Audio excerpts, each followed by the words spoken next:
Okay, can you see my screen? Yep, looks good. Okay, thanks, Charles. Hello, everyone. My name is Jianwei. I'm glad to introduce our project for you. It is application-aware G-SRv6 networking. Our plan is to develop G-SRv6 on the Linux kernel and combine G-SRv6 with APN6. Here are some related IETF drafts for your reference, and we have built up some open communities for you. Now let's talk about G-SRv6 first. As we know, SRv6 is the latest routing technology nowadays. G-SRv6 can resolve a critical problem of SRv6. The transmission overhead of SRv6 is too high. For example, if you want to use a strict TE tunnel with 10 seeds, the seeds will occupy 160 bytes in your packets. That is not accepted in interactive control and IoT scenarios, which packet length is under 128 bytes. So how about G-SRv6? The key point is G-SRv6 can reduce 75% transmission overhead. That means the size of seed list is cut down. Moreover, G-SRv6 can reuse the locators of SRv6. That means if you want to deploy G-SRv6, you don't need to apply for new IPv6 address blocks and advertise new IPv6 routes into your network. So you can deploy G-SRv6 incrementally and on your demand. It is full compatible with SRv6. By the way, there are about 12 vendors. Their devices have passed interoperability test of G-SRv6. Next, let's have a look at APN6. APN6 allows devices to identify application-related information and use IPv6 extension headers to convey the information along the packet to traverse the network. The information contains APP-ID, SLA level, bandwidth, delay requirements, and so on. So network can quickly adapt to specific SLA requirements of different applications.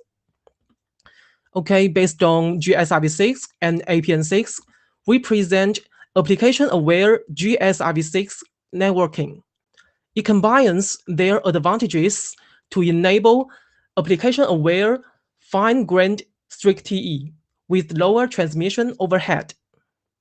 In this hackathon, we implement a demo for it based on Linux kernel and Huawei router.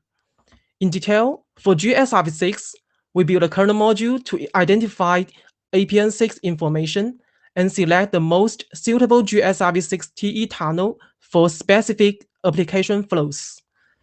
After that, it can encapsulate G-SRv6 routing header to packets. For APN6, we develop some functions to encapsulate APN6 options with application-specific information in IPv6 hop-by-hop options header. We set up a 3-layer topology for this demo, and we tested the performance between SRv6 and G-SRv6. In this demo, we programmed 3 TE paths for 3 kinds of applications. All of the paths are with above 10 hops. That means there are above 10 seeds in the seed list. The 3 applications are, first, file downloading with security checking in a service function chain. Second, interactive control, which is using leaf and short messages. Third, high-definition video on demand. For the result of performance test, we can see, first, forwarding rate of G-SRv6 is 55% higher than SRv6.